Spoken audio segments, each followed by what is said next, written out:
La team, c'est une application pour organiser des activités avec ses amis. Sans messagerie, c'est vraiment pas pratique. J'ai passé beaucoup de temps à rechercher le sujet, que c'était mal fait. C'était vraiment mal fait. Bref, j'ai eu des galères. Ça a pris plus de temps que prévu. Oh, alors là, il s'est passé un truc vraiment chelou. Il y a un process qui a fait genre 400 calls à mon API. Alors qu'il y a 714 events. Il y a un putain de Linux qui est en train de trigger mon tunnel SSH pour récupérer un max de données. C'est en train de me rendre fou. Ah, j'ai trop la haine. Est-ce que j'en ai les épaules? J'en sais rien. J'étais tellement refait. Oh là là là là. Let's go! C'est une dinguerie, mec. Ouais. On est dimanche, il est 8h du matin et c'est bon, j'ai enfin terminé le chat. Les gars, ça fait longtemps. Ça fait très longtemps et c'était pas prévu à la base. Je voulais pas faire de pause et c'est pas une pause, j'ai clairement pas fait une pause. J'ai filmé plein de trucs, j'ai fait plein de trucs et j'ai juste voulu prendre un peu plus mon temps pour vous faire un truc un peu plus travaillé. Et déjà là, vous pouvez voir que la qualité a augmenté parce que je filme plus avec mon téléphone, je filme avec ma caméra et avec mon petit 50 mm. Et là, c'est pas mal. C'est vraiment pas mal. En vrai, je suis content de la qualité. Je voulais me concentrer en fait sur le dev et j'ai eu pas mal de galères aussi. Donc c'est pour ça que j'ai pas trop sorti de vidéo. Je voulais pas me faire chier avec le montage et tout. Je voulais vraiment coder et avancer et développer cette big fonctionnalité dont on va parler aujourd'hui qui est la messagerie en temps réel. Et j'ai réussi. Ça marche. Spoiler. Sinon, j'en ferai pas une vidéo. Ou peut-être que si, j'en ferai une vidéo pour vous dire à quel point j'ai raté. Mais j'ai réussi. Et j'ai filmé plein de choses et aujourd'hui je vais tout vous expliquer les gars. Alors la messagerie. Tout d'abord pourquoi cette fonctionnalité? Tout simplement parce que c'était la suite logique en fait. La team c'est une application pour organiser des activités avec ses amis. Sans messagerie c'est vraiment pas pratique. Et devoir aller sur une autre application pour envoyer des messages pour se mettre d'accord sur l'activité, c'est pas pratique non plus. Deuxième point, techniquement faire une messagerie en temps réel c'était intéressant. Mais ça dépendait du chemin que je choisissais. Parce qu'en fait j'avais deux options. Soit je partais sur l'option la plus simple et la plus rapide à développer, qui était de faire une messagerie mais pas vraiment en temps réel. Je faisais du long polling, donc j'envoyais plein de calls à mon API pour récupérer le dernier message. Soit je faisais du vrai temps réel avec du WebSocket ou Mercure. Ça, je vous en parlerai un peu plus tard dans la vidéo parce que j'ai eu des galères avec. Mais donc, cette deuxième option allait me prendre beaucoup plus de temps, allait demander beaucoup plus de dev, mais c'était tellement plus intéressant techniquement et c'était une chose que j'avais jamais faite avant. Donc évidemment, je suis parti sur la deuxième solution. Les gars, je suis un gros geek. Donc quand faut coder, les gars, je suis là. C'est bon. Alors au tout début, il a fallu que je choisisse ma techno. Et pourquoi est-ce qu'on peut pas juste faire des requêtes HTTP? Tout simplement parce que le protocole ne le permet pas. Et c'est là que le WebSocket entre en jeu. Le WebSocket c'est vraiment cool, mais je vous ai fait une petite explication pour ceux qui ne savent pas ce que c'est et qui n'en ont jamais fait. Ok, alors en gros, aujourd'hui je vais vous expliquer pourquoi est-ce que j'ai besoin d'un WebSocket pour faire un chat instantané. Let's go. Ça, c'est mon client. Donc dans mon cas, c'est mon application mobile et ça, c'est mon API. Dans l'état actuel des choses, ce qui se passe, c'est que mon client va faire une requête à mon API et mon API va lui envoyer une réponse. Ça, c'est le modèle HTTP de base. Maintenant, le souci, c'est que, imaginons que je sois sur une application qui fasse de la messagerie. Donc, c'est exactement ce que je veux faire. Donc, je suis sur l'écran de messagerie, j'envoie un message. Donc, je fais une requête de mon client jusqu'à mon API pour enregistrer mon message. Mon API me renvoie une réponse et la réponse, en fait, c'est juste pour me dire que le message a été bien enregistré. Sauf que comment est-ce qu'on fait pour que la personne en face qui a reçu le message le voit en instantané sur son téléphone, dès que moi je l'envoie? En fait, je peux pas garder ce principe de requête-réponse, parce que en fait, c'est requête-réponse et pas réponse directement. C'est-à-dire qu'il faut que mon client fasse une requête pour avoir une réponse. Le client ne peut pas avoir de réponse sans faire de requête. Donc ça, c'est problématique. Il y a une solution, c'est de faire plusieurs requêtes à mon API jusqu'à retrouver un message, puis envoyer le message. Le souci, c'est que c'est pas optimisé. En fait, ça me fait envoyer plein de requêtes à mon API, alors qu'il y a des façons bien plus poussées et bien plus optimisées pour faire ça. En gros, cette façon, c'est de mettre en place un WebSocket. En fait, c'est un tunnel entre mon API et mon client. Donc, comment ça se passe? La première étape, c'est d'ouvrir ce tunnel. Donc, on a une requête qui part de mon client vers mon API, qui demande d'établir une connexion. On a une réponse. Et si cette connexion a été validée, on a un tunnel entre les deux, du coup. Ici. C'est un tunnel bidirectionnel où en gros, mon API va pouvoir envoyer des événements directement dans ce tunnel que mon client va recevoir et inversement. Donc typiquement, dès qu'on ouvre la page de chat, il faudrait qu'on crée ce tunnel. Dès que mon client envoie un message, on envoie ce message directement dans le tunnel pour que l'API le reçoive. C'est tout. C'est aussi simple que ça. Maintenant, le souci avec le WebSocket, c'est l'authentification. Alors en gros, typiquement, le WebSocket va me servir à faire de la messagerie en temps réel. En fait, c'est le principe de la vidéo. Donc les gars, faut suivre un peu là. Et au début, les messages seront envoyés que dans une team, donc un groupe d'amis. Et ces messages, faut qu'ils puissent être lisibles et accessibles uniquement pour les membres de la team. Donc en fait, faut pas qu'à un moment, quelqu'un envoie un message et que quelqu'un qui n'est pas censé le recevoir le reçoive. Parce que en fait, c'est pas ouf quoi. Le WebSocket, comme je vous expliquais juste avant, le client se connecte à mon WebSocket. Donc il y a un tunnel qui est fait. Maintenant, pour éviter d'envoyer des messages qui sont pas censés être envoyés à une personne, je dois m'assurer que la personne qui vient de se connecter est autorisée à se connecter. Et vu que le WebSocket, en fait, je suis obligé d'en faire une instance à part et pas le mettre sur mon API, puisque c'est quelque chose de complètement différent, ça veut dire qu'il me faudra un système d'authentification sur mon WebSocket. Là, j'ai eu deux solutions qui s'offraient à moi. La première, je redéveloppais un système d'authentification uniquement pour le WebSocket. Et donc, je me retrouvais avec deux systèmes d'authentification différents. Un pour l'API, un pour le WebSocket. C'est pas ouf, ça me faisait chier de dupliquer mon système comme ça rajoute du temps de développement, ça peut poser des problèmes par la suite, bref, cette solution-là m'embêtait. La deuxième solution, c'était d'enlever mon système d'authentification de mon API, d'en faire un service à part, et donc de me retrouver avec 3 containers pour gérer 3 choses différentes. Le premier, c'est mon API. Requête HTTP, accès à la base de données, bref, le truc classique que j'ai maintenant. Le deuxième, c'est mon WebSocket, qui va me permettre justement d'avoir du temps réel. Et le troisième, ça va être mon service d'authentification, qui sera sur un container séparé, avec une application séparée. Et donc en fait, ça sera par lui qu'on passe pour se connecter soit à l'API, soit au WebSocket. Et là aussi, ça me faisait chier, parce que ça rajoutait de la complexité, ça rajoutait du temps de développement, et forcément, ça rajoutait plus de possibilités d'erreurs et de problèmes par la suite. Et donc principalement à cause de ça, je me suis dit que j'allais pas faire de WebSocket.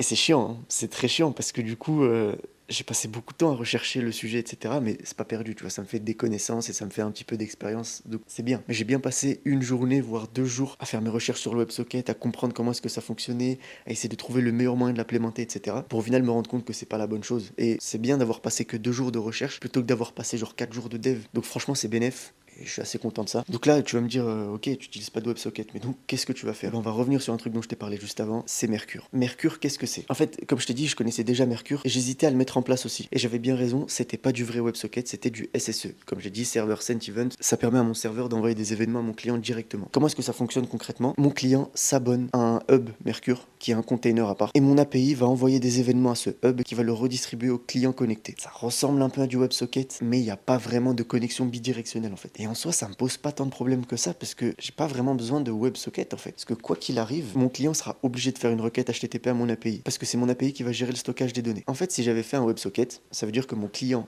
aurait envoyé une requête à mon WebSocket pour envoyer un message dans une team. Mon WebSocket va ensuite recontacter mon API. Mon API va enregistrer le message, le traiter, le renvoyer à mon WebSocket qui va le renvoyer à tous les clients connectés à ce WebSocket. Donc au final, ça rajoutait un intermédiaire pour pas grand chose. Donc Mercure me permettait de simplifier cette connexion et cette requête-réponse. Et en fait, j'ai pas besoin de WebSocket en fait. J'avais besoin d'un truc beaucoup plus simple. Mais maintenant, on a un autre souci. Toujours ce souci d'authentification. Comment est-ce qu'on fait pour savoir que le client qui est connecté a bien le droit de recevoir les messages qu'on va lui envoyer? Et la réponse est plus simple que le WebSocket. Mercure gère déjà l'authentification avec des JWT. Et ça m'a vraiment pris très très peu de temps à implémenter parce que Mercure le permet déjà. Il a juste fallu que je gère un peu la logique par rapport à mon cas d'usage, mais c'est tout. Donc ça c'est cool. Là on a toute la théorie, je vois comment ça marche. J'ai commencé un peu à implémenter, ça avance, je galère. Honnêtement, je galère à faire marcher mon SSE parce que j'avais des problèmes de client SSE qui me permettaient justement de me connecter à mon Mercure Hub. Donc j'ai testé des packages, certains packages me permettaient pas de me désabonner de mon Mercure Hub une fois que je devais arrêter la connexion, d'autres me permettaient pas de me connecter. Bref, c'était une galère. Et il a fallu que je revoie la structure de mon code et surtout la qualité de mon code et le découpage parce que c'était mal fait. C'était vraiment mal fait. Bref, j'ai eu des galères. J'ai eu des galères, ça a pris plus de temps que prévu. Mais parmi toutes ces galères, il y en a eu une qui m'a vraiment rendu fou et une que je ne comprenais absolument pas. Oh, alors là, il s'est passé un truc vraiment chelou. Déjà, Sentry ne veut pas marcher sur mon API, je comprends pas pourquoi. Je tombe sur un mec qui dit que, en gros, leur script d'installation, il est un peu buggé et que donc fallait spécifier dans le bundles.php d'utiliser Sentry pour pas que la prod, mais pour tout. Donc bref, je fais ça. Je redémarre mon API en local toujours. Et là, je me rends compte qu'il y a un process qui a fait genre 400 calls à mon API pour récupérer des fichiers et tout. Et enfin, ça a l'air d'être en local, ça a l'air d'être ma propre machine. Mais genre, je comprends pas d'où ça vient. C'est vraiment bizarre de fou. Ok, donc apparemment, ça a pas l'air d'être mon PC qui fait ça en fait. Alors déjà, on peut voir qu'il y a 714 events. Genre, c'est énorme. Et en fait, c'est le nombre de fois qu'une erreur a été remontée. Et là, ces erreurs-là, en fait, c'est des not found exception parce qu'il y a un putain de Linux qui est en train de trigger mon tunnel SSH pour récupérer un max de données. Et le problème, c'est que moi, j'ai pas de Linux, les gars. C'est vraiment bizarre. Je viens de remater toutes mes vidéos pour être sûr de pas avoir exposé mon tunnel SSH, de pas avoir exposé des adresses IP ou quoi que ce soit. Tu vois, dans mes vidéos, je me suis dit, ouais, peut-être que je l'ai exposé, que quelqu'un est en train de me spam de fou dessus. Mais en fait, il n'y a rien. J'ai jamais rien montré, jamais rien exposé, j'ai toujours fait attention. Donc en fait, je comprends pas. Je comprends pas d'où ça vient. Un truc qui spam mon putain de tunnel SSH et je sais pas d'où ça vient et ça me rend fou parce que ça m'empêche en fait de travailler et d'avancer. C'est en train de me rendre fou là. C'est en train de me rendre fou. Ah, j'ai trop la haine. Oh, j'ai trop le seum. C'est vraiment de la merde qui est juste en train de me ralentir en fait. C'est juste en train de me ralentir, les gars. J'ai tellement de choses à faire là, ça me bloque. Oh, oh j'ai trop le seum.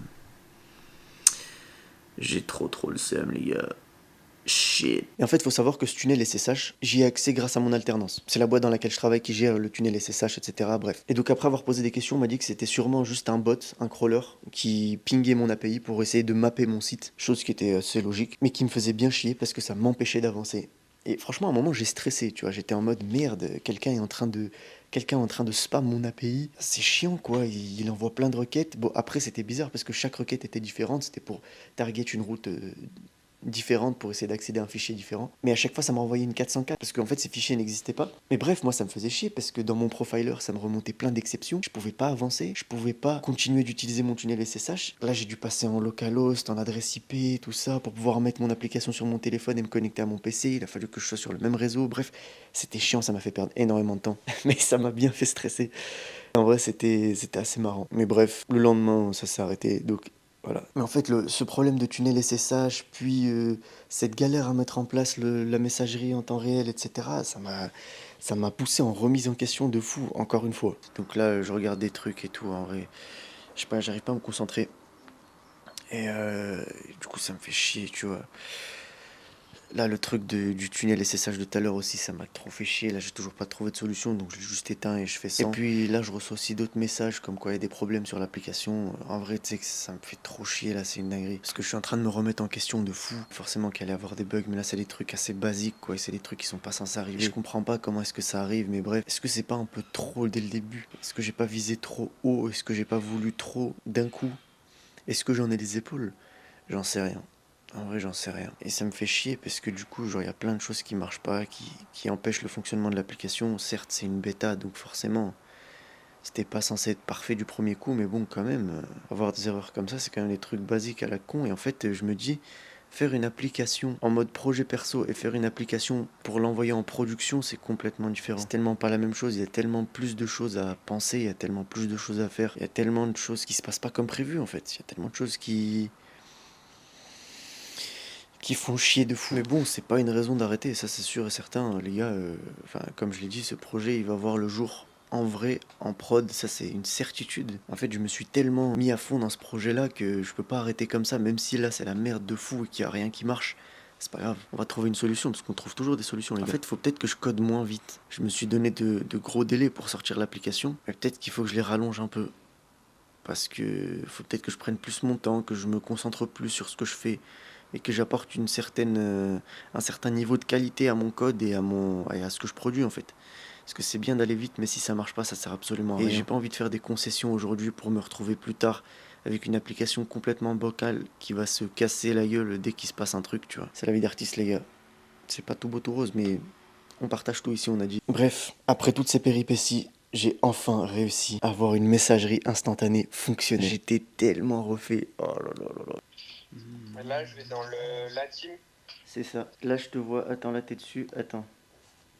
Regarde ça.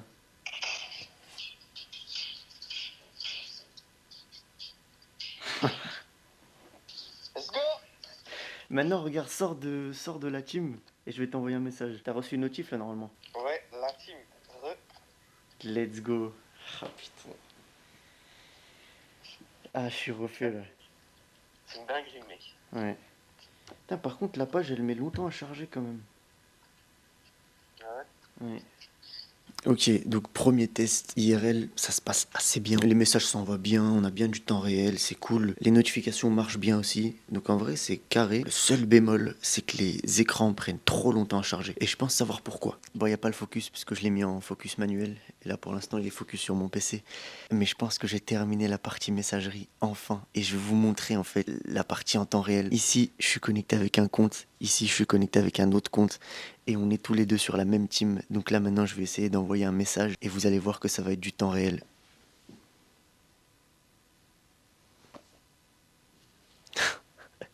C'est trop bien. C'est une dinguerie. Franchement, je suis refait de fou, là. Let's go, let's go. Quand ça a marché pour la première fois, les gars, j'étais en mode waouh, c'est une dinguerie. Parce qu'en fait, le truc, c'est que j'avais fait une petite implémentation très rapide avec un client SSE, etc. Et ça a fonctionné dès le début. J'avais mis mon application sur mon téléphone et sur mon émulateur avec deux comptes différents. Et j'arrivais à m'envoyer des messages et à les faire apparaître en temps réel. Et c'était juste incroyable. Sauf que le problème, c'est qu'après avoir modifié un peu mon code, après avoir modifié la structure et après avoir rajouté la partie messagerie, parce qu'en fait, j'avais testé le temps réel sur les activités de base, plus rien ne marchait. Ça ne voulait plus se connecter, je ne comprenais pas pourquoi. En fait, c'était simple, c'était juste un problème de clés JWT, de secret token, etc. Je les avais mal gérés en fait. Bref, j'ai résolu ce problème. Et après des heures de travail, j'ai enfin réussi à faire fonctionner cette messagerie à la con qui me hantait en fait pendant des jours, les gars. Pendant des jours, ça m'a hanté ce truc. Bref, la messagerie a fonctionné et j'étais refait. Donc j'ai build l'application, je l'ai envoyé en bêta direct. Par contre, après, bah, évidemment, il y avait des bugs et tout, mais j'étais dans le déni. J'ai pas fait un tour sur Sentry, les gars. Je me suis dit, non, c'est quoi, je veux pas regarder. S'il y a des erreurs, tant pis, on va se concentrer sur des petites fonctionnalités à mettre en place. Là, on verra les erreurs plus tard. Franchement, j'étais dans le déni de fou. C'était drôle. C'était une sacrée grosse partie. Je m'attendais clairement pas à avoir autant de taf à faire et à avoir autant de galères aussi. Et attendez, on va tester les notifications aussi. Donc, en gros, une fois que je suis plus sur la page de la team, je suis censé recevoir les notifications. Ah, il y a eu un problème là. Putain. Ça n'a pas marché, fait chier. C'est un truc de fou, mais j'ai réussi à le faire. Et franchement, j'en suis très satisfait.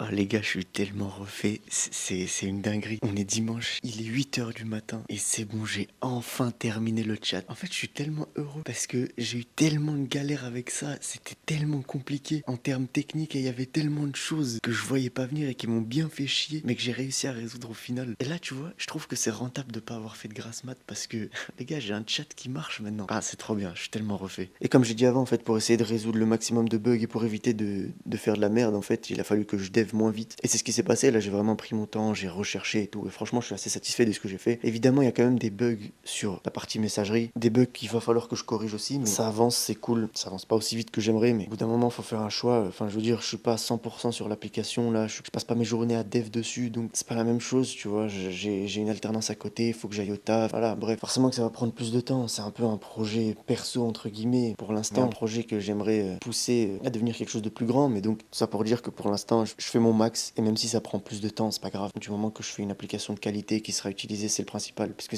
comme je l'ai dit, ça sert à rien d'aller vite, c'est pour faire des trucs qui marchent pas. Mais bref, voilà, c'est tout pour moi. J'espère que la vidéo vous a plu, les gars. J'ai essayé de vous faire un truc de plus grande qualité, avec plus de travail derrière. C'est pour ça qu'elle a pris plus de temps. Mais n'hésitez pas à me dire en commentaire si vous avez des questions sur quoi que ce soit. Niveau technique, niveau de l'application, au niveau des vidéos, peu importe les gars, envoyez-moi des questions, c'est avec plaisir que je vous répondrai. Et dites-moi aussi si la vidéo vous a plu et si ce genre de format vous plaît ou si c'est complètement de la merde. Peu importe les gars, je prends toutes les critiques franchement et on se capte pour la prochaine vidéo. N'hésitez pas à aller voir sur mon Insta aussi, je commence à être un peu plus productif, et sur mon Twitter, surtout sur mon Twitter, parce que pendant ces 2 semaines là où j'ai dev cette messagerie, j'ai pas mal documenté, enfin pendant une semaine surtout, j'ai pas mal documenté, j'ai pas mal tweeté un peu, donc n'hésitez pas parce que je rentre un peu plus en détail, parce que je peux écrire aussi longtemps que je veux, parce que je suis un pigeon les gars, j'ai payé l'abonnement.